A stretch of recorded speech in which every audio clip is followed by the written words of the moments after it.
I'm here in Halifax, Nova Scotia, and I had a request from a good friend to come to the burial grounds of some of the victims of the Titanic disaster.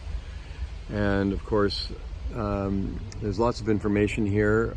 There's a plaque beside the cemetery, and I'll just quickly read it to you. Here in Halifax lie the remains of 150 victims, one of the history's most tragic maritime disasters. Just before midnight on 14th of April 1912, the White Star liner RMS Titanic struck an iceberg in the North Atlantic.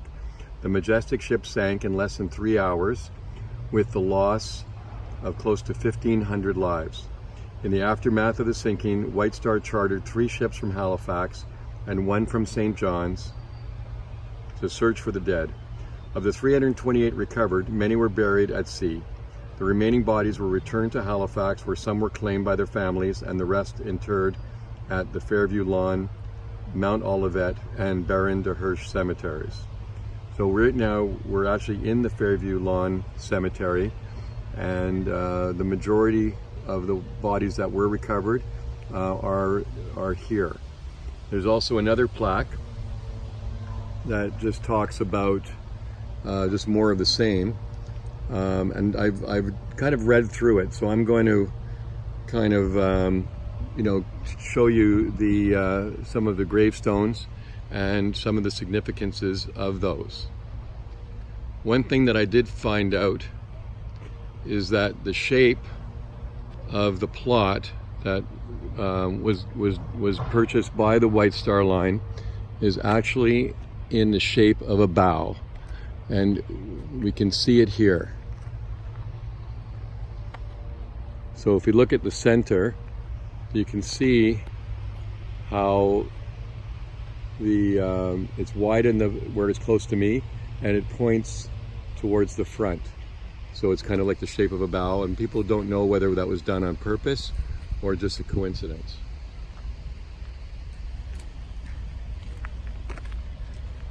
Anyway, we'll start over here. Initially, these stones were put in so that the tops of them were flush with the ground, but later they raised them up on concrete, and you can just go through them here.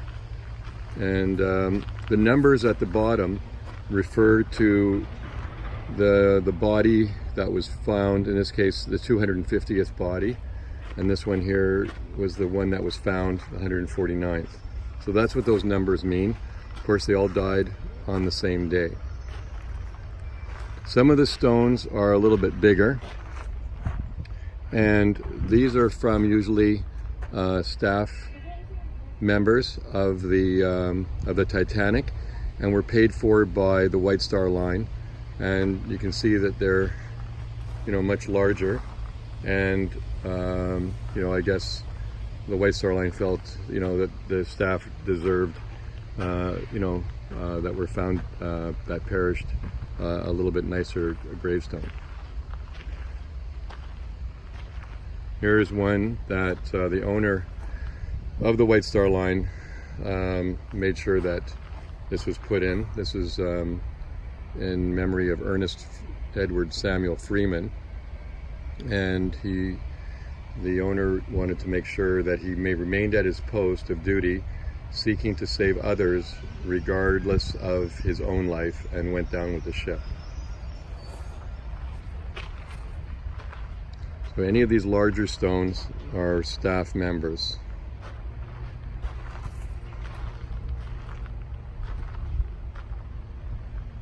You can see how, again, it curves around to show the kind of like the shape of a bow. I don't think that was done by accident. I think that's the case. Of course, it's a very sad thing to see. Of course, many people that are listening to this video have seen the James Cameron movie Titanic. And this cemetery is actually really well kept. And when I was here earlier, there was a lot of people from different tour groups. So I got a lot of this information from from some of the members of staff of the tour groups. Now this one's very interesting because it's erected to the memory of an unknown child whose remains were recovered after the disaster of the Titanic. And they actually identified the child as Sidney Leslie Goodwin, but it took I think it was actually identified, you know, in the year 2005. That's when they kind of figured it out. But anyway, there's also little child art items here to give to charity in memory of Sidney Leslie Goodwin. There's a picture of the little child. Very sad.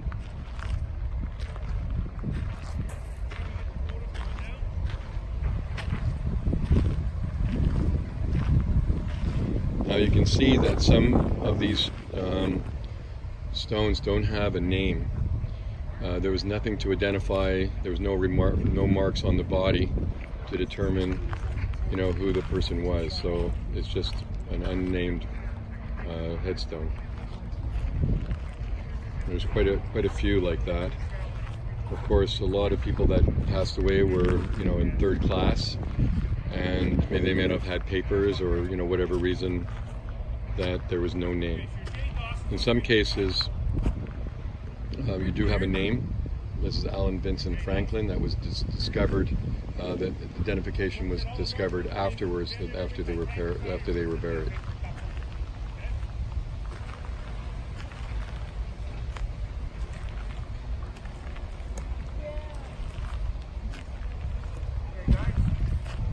See, there's just another little tour group going on. Yeah, it says there's 121 buried here. This one here is Ernest Samuel Freeman. He's a store of White Star Line. I worked with him for many years. He says I was CEO and president of White Star Line. That's owned by J.P. Morgan. He was the CEO and president. Anyway, I think I've shown you pretty much what you need to see.